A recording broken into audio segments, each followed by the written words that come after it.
നമുക്ക് ഈ റിയലായിട്ട് അഭിനയിക്കുന്ന ഒരു പ്രത്യേക ഒരു ഇഷ്ടം തോന്നും നമ്മുടെ മനസ്സിൽ.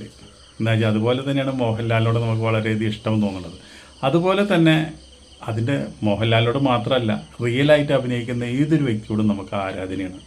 അത് നമ്മളവരെ സിനിമ കാണാൻ നമുക്ക് വലിയൊരു സന്തോഷമാണ്.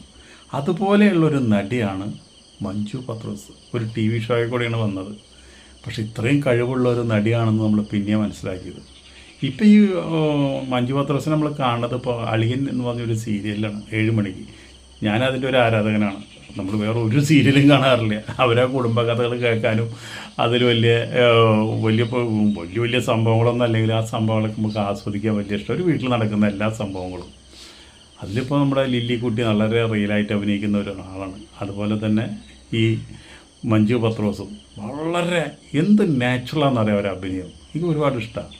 അപ്പോൾ അങ്ങനെ ഇത്രയും നല്ലൊരു ഇപ്പോൾ അളിയിലല്ല ഒരുപാട് സിനിമകളിൽ അഭിനയിക്കേണ്ട ഒരു നടിയാണ്.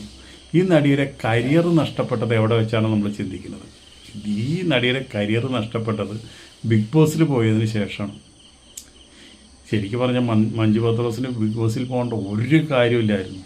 നല്ല നല്ല ചാൻസുകൾ നിൽക്കുന്ന സമയത്താണ് മഞ്ജു പത്രോസ് ഈ ബിഗ് ബോസിൽ പോയത്. ബിഗ് ബോസിൽ പോയിട്ട് ഇപ്പോൾ എന്തുണ്ടായി? കുടുംബം നഷ്ടപ്പെട്ടു, കരിയർ നഷ്ടപ്പെട്ടു, അതുപോലെ തന്നെ വളരെയധികം ചാൻസുകൾ കിട്ടണം, അതൊക്കെ നഷ്ടപ്പെട്ടു. നിങ്ങൾ ബിഗ് ബോസിൽ പോകുമ്പോൾ നിങ്ങളുടെ യഥാർത്ഥ ഈ സ്വഭാവമല്ല നമ്മളവിടെ ഇത് ചെയ്യുന്നത്. നിങ്ങളവിടെ പല രീതിയിലും നിങ്ങളവിടെ പിടിച്ചു നിൽക്കാൻ വേണ്ടി ചെയ്യുന്നുണ്ട്. നിങ്ങളുടെ യഥാർത്ഥ സ്വഭാവമായിട്ട് അതിന് കുലബന്ധം പോലും ഇല്ല.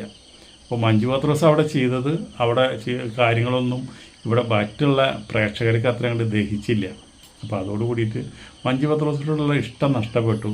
അതുപോലെ തന്നെ ഫീൽഡിൽ നിന്ന് വളരെയധികം ഔട്ടായി.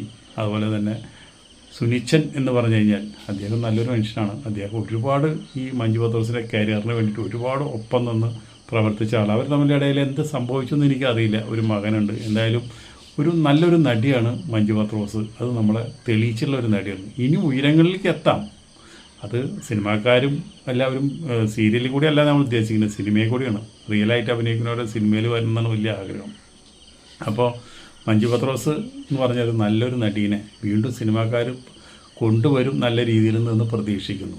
അതേപോലെ തന്നെ അഭിനയത്തിൻ്റെ കാര്യത്തിലൊക്കെ മഞ്ജു പത്രോസും ഈ ലില്ലിമോളൊക്കെ സിനിമയിൽ കയറി കഴിഞ്ഞാൽ പല ആൾക്കാരെയും ചാൻസ് പോകും. അതിൻ്റെ പേടി ഇവർക്കുണ്ടാവും. അതായിരിക്കാം ചിലപ്പോൾ ഇവരൊക്കെ തടഞ്ഞുകൊണ്ടിരിക്കുന്നത്.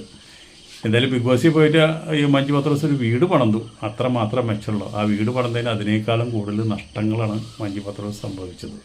എന്തായാലും നല്ല രീതിയിൽ സിനിമയിൽ വീണ്ടും ഉയർന്നു വരട്ടെ. നല്ലൊരു നടിയാണ് എന്ന് പറഞ്ഞുകൊണ്ട് നമുക്ക് വീഡിയോയുടെ നിർത്താം. ബാഹ്യ സൗന്ദര്യത്തിൽ ഒരു ആർത്തവുമില്ല. ഒരു സൗന്ദര്യം എന്ന് പറഞ്ഞാൽ ഒരു പനി വന്നാൽ തീരാവുന്നതുള്ളൂ. പക്ഷേ നമ്മുടെ അഭിനയം, കഴിവ്, അത് ഒരാൾക്ക് തട്ടിയെടുക്കാൻ കഴിയില്ല. ഇപ്പോൾ മഞ്ജു പത്രോസ് എന്ന് പറഞ്ഞു കഴിഞ്ഞാൽ കറുപ്പിന് ഏഴഴകെന്ന് പറഞ്ഞ പോലെ അടിപൊളിയാണ്. അപ്പോൾ ഇങ്ങനെ ഒരു ആർട്ടിസ്റ്റിനെ മലയാള സിനിമ എന്തുകൊണ്ട് യൂസ് ചെയ്യുന്നില്ല? അതാണ് ഞാൻ ചോദിക്കുന്നത്. മലയാള സിനിമ ശരിക്ക് യൂസ് ചെയ്താൽ പല നടികളും ഇന്ന് ഔട്ടാണ്. അതാണ് മഞ്ജു പത്രോസിൻ്റെ അഭിനയ ശൈലി. ആ ശൈലി വേറെ ആർക്കുമില്ല.